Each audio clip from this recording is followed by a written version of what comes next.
Hello friends, good morning. तो चलो आज આપણે બનાવવાના છે સોલે ચણાનું શાક। તો ફ્રેન્ડ્સ ચણાને બોરી મૂકેલા હતા ને હવે એને બાફા મૂકી દીધા છે થોડુંક મીઠું એવું નાખીને।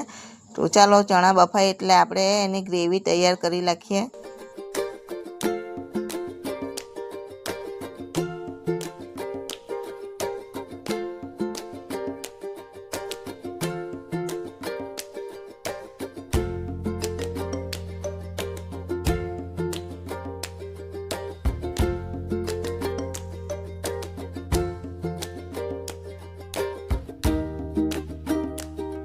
तो फ्रेंड्स ग्रेवी बनीने तैयार थई गई है અને અંદર થોડું એવું પાણી નાખવાનું છે અને આપણા ચણા પણ બફાઈ ગયા છે। હવે ચણાને આપણે ગ્રેવીના અંદર નાખી દેવાના છે ને થોડીક વાર ઢાંકીને થોડીક વાર થવા દેવાનું છે। જો તો સોલે ચણાનું શાક બનીને રેડી થઈ ગયું છે।